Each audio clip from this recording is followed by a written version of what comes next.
Friends, मैं आपका अपना डॉक्टर प्रेमपाल सिंह। फ्रेंड्स, आज हम एक ऐसी मेडिसिन आपको बताने जा रहे हैं जिसका हमारी सीरम झिल्लियों पर, श्लेष्मिक झिल्लियों पर विशेष रूप से प्रभाव पड़ता है और बहुत ही प्रभावशाली मेडिसिन है इन चीज़ के लिए। किसी को टीबी वगैरह की शिकायत हो उसमें भी ये बहुत अच्छा अपना परफॉर्म देती है मेडिसिन। टिश्यू में होने वाले टॉक्सिन पदार्थ को निकालने का काम भी ये मेडिसिन करती है। इसका ये प्रमुख कार्य है जिसके कम ज़्यादा होने से चर्म रोग या श्लेष्मिक झिल्लियों के विकार उत्पन्न हो जाते हैं।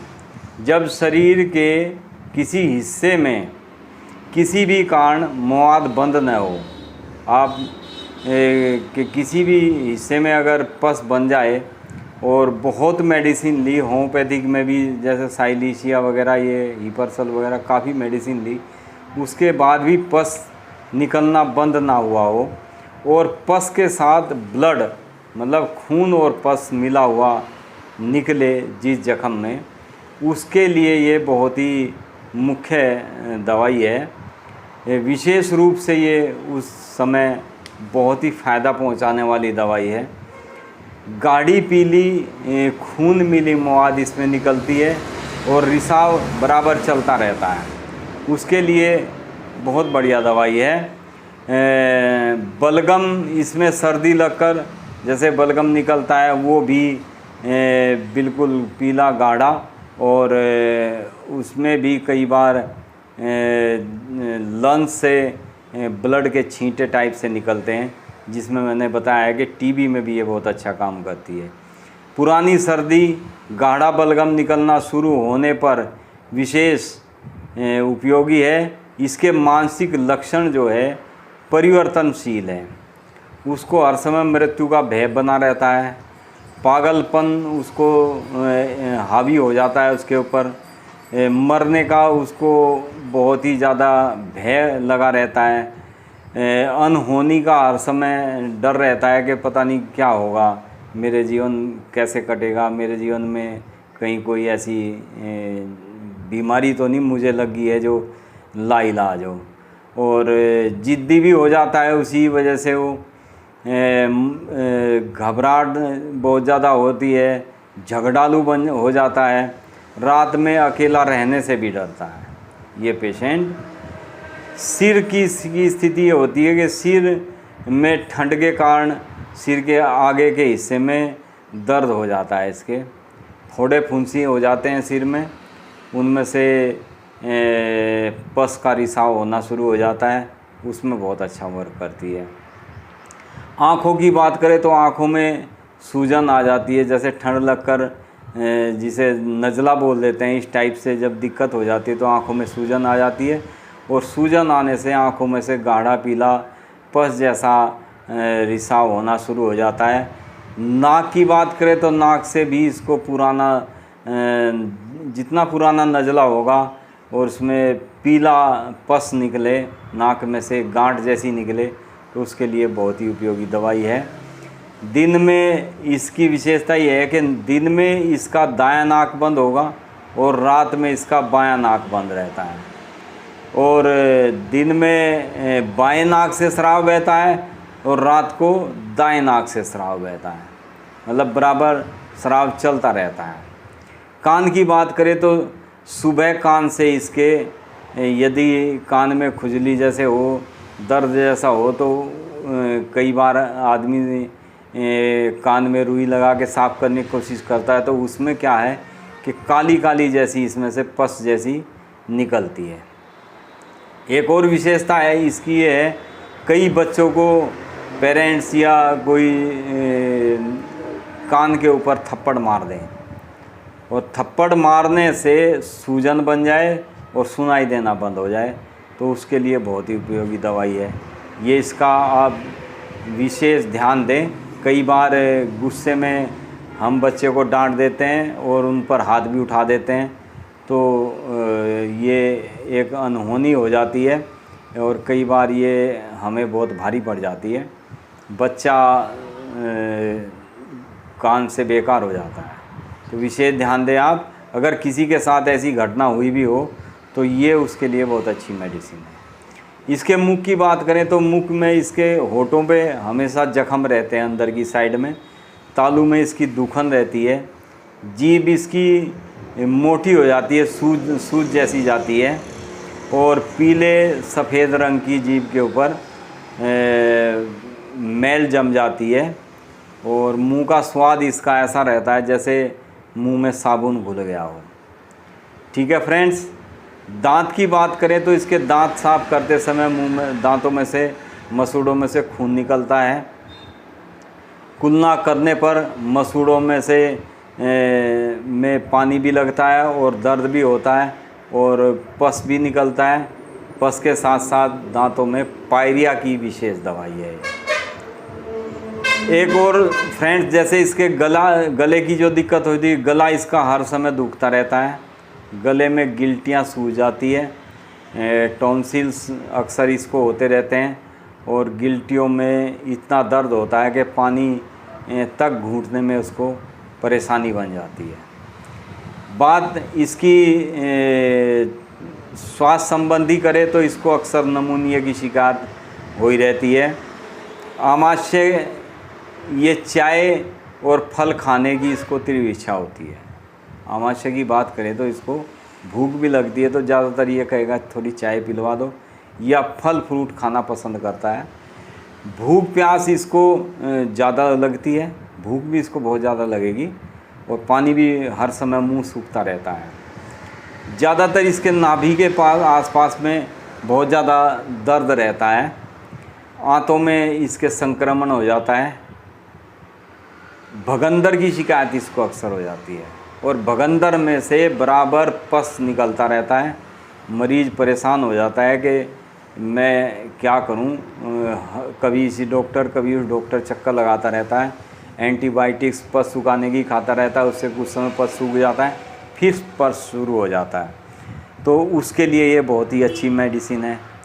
मूत्राशय में इसको सूजन हो जाती है। बुखार के समय अगर बुखार इसको बन जाता है, फीवर के टाइम में इसको यूरिन बिल्कुल लाल आएगा, जलन से आएगा, लग के आएगा।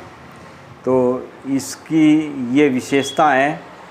अगर किसी भी पेशेंट को इस संबंधित कोई भी सिम्टम्स अगर नज़र आते हैं तो आप, इस मेडिसिन का नाम है कैलकेरिया सल्फ। इसको 12x में आप 4-4 गोली दिन में 4-5 बार लीजिए। ज़्यादा दिक्कत होने पर आप इसको 2-2 घंटे बाद भी रिपीट कर सकते हैं। आराम होने पर दिन में 4 बार लें।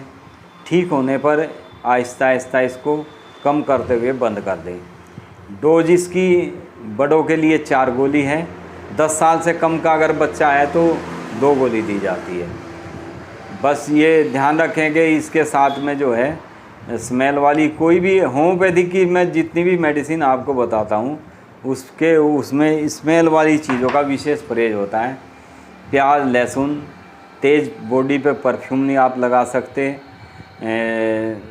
इनका विशेष परहेज होता है, क्योंकि ये मेडिसिन को एंटी डोज कर देती है। एंटी डोज मतलब मेडिसिन काम तो करती है, लेकिन जितनी स्पीड से मेडिसिन को काम करना होता है वो इतनी स्पीड से काम नहीं कर पाती। बस पेशेंट फिर डॉक्टर से कहेगा डॉक्टर साहब आराम तो मिल रहा है लेकिन कम आराम मिल रहा है। तो देखो, परहेज पहली चीज़ है। पहले हकीम लोग कहते थे कि 100 दवाई और 1 परहेज। तो परहेज किसी भी चीज़ में पेशेंस रख के दवाई खाओ। कई मरीज़ सोचते हैं मैं डॉक्टर के यहाँ जाऊँ और जाते ही मुझे आराम। अब ये पेशेंट के ऊपर बात है कि पेशेंट को कितने दिन से परेशानी है, तकलीफ़ है, तो उसको मेडिसिन उसी हिसाब से टाइम लेती है ठीक होने में। कई मरीज़ मेरे पास गठिया बाय के ऐसे मरीज़ आते हैं, जोड़ों के दर्द के ऐसे मरीज़ आते हैं, डॉक्टर साहब मैंने इतने दिन फलां डॉक्टर की दवाई खाई, इतने दिन फलां डॉक्टर की दवाई खाई, मतलब उनको 8-10 साल हो गए दवाइयाँ खाते खाते जोड़ों के दर्द की, और हमारे पास आते ही ये सोचते हैं कि डॉक्टर साहब बस एक हफ्ते में आराम हो जाना चाहिए। तो ये संभव नहीं है। हालांकि दवाई तो शुरू से ही अपना वर्क शुरू कर देती है, लेकिन ये मेडिसिन होम्योपैथी की मेडिसिन का क्या होता है कि ये ब्लड से जाके आपकी बॉडी के टॉक्सिन्स को बाहर निकालती है और फिर अपना वर्क शुरू करती है, तो उसमें टाइम लगता है। जैसे आप किसी पेड़ को यदि काटते हो तो वो आरी से काटोगे तो तुरंत कट जाएगा, वो काम एलोपैथिक का है देखने में कि पेड़ साफ हो गया बीमारी का। लेकिन होम्योपैथिक जब आप उस पेड़ की एक एक जड़ निकालोगे तो उसमें समय ज़रूर लगेगा, और होम्योपैथिक का यही काम है कि बीमारी के पेड़ की एक एक जड़ को साफ करना।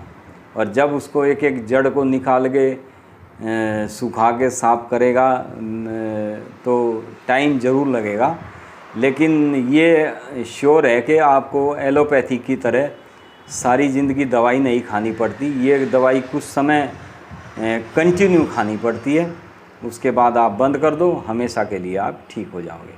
फ्रेज आपको थोड़ा रखना ज़रूरी होता है।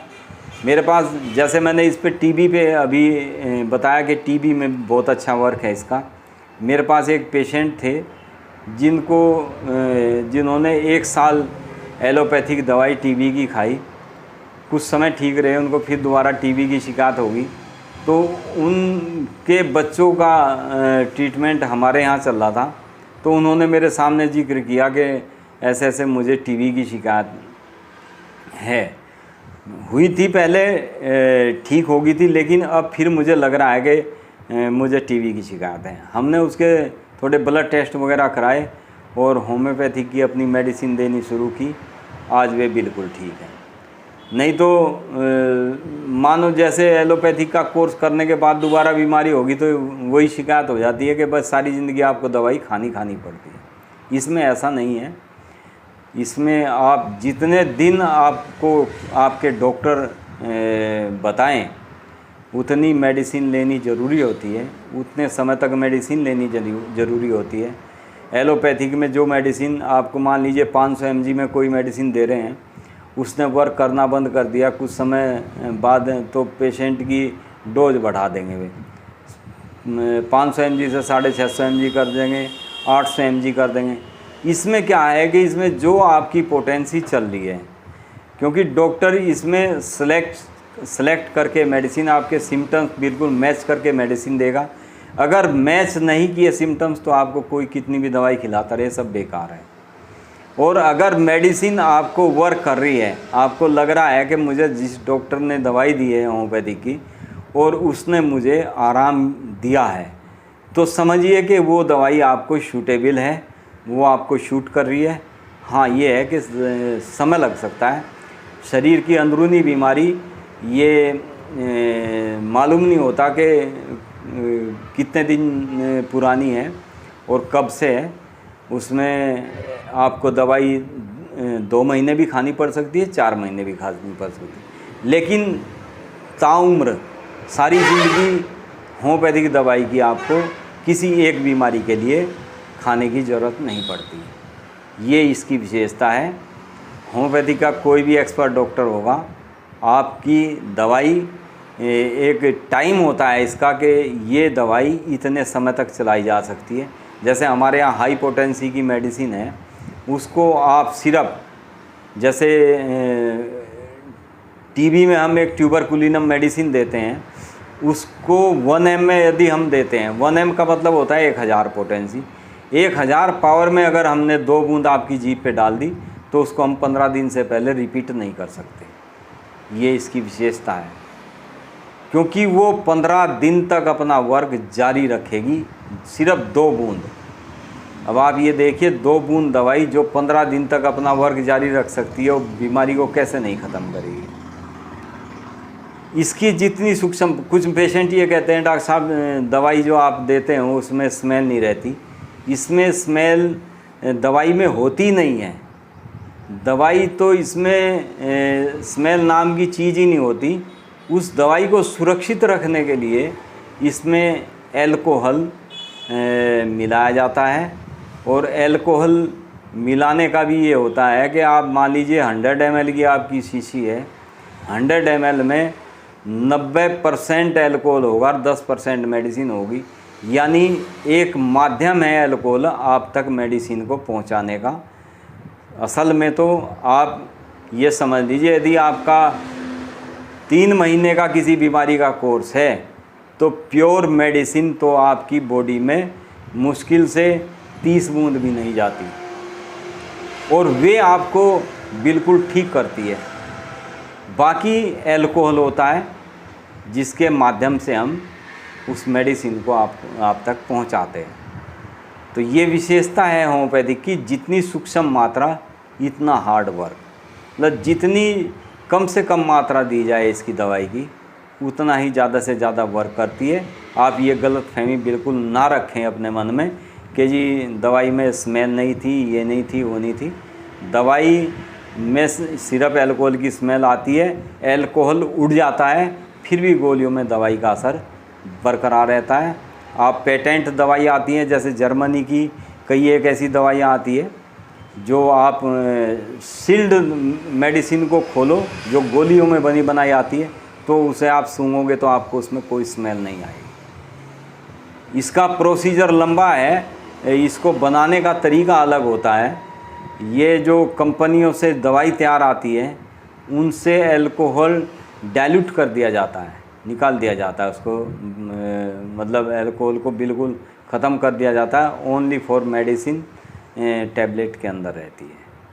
थैंक यू दोस्तों, वीडियो बहुत लंबा खिंच गया है। मैं यही मेरा आपके लिए हमेशा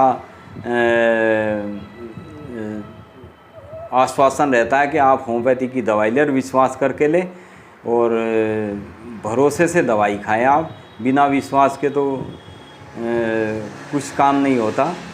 ईश्वर किसी ने नहीं देखा है, सिर्फ आस्था और विश्वास है। इसी तरह आप मेडिसिन विश्वास के साथ खाएंगे तो आपको बहुत ही जल्दी आराम मिलेगा, बहुत अच्छे रिजल्ट मिलेंगे। थैंक यू दोस्तों, be happy and be healthy.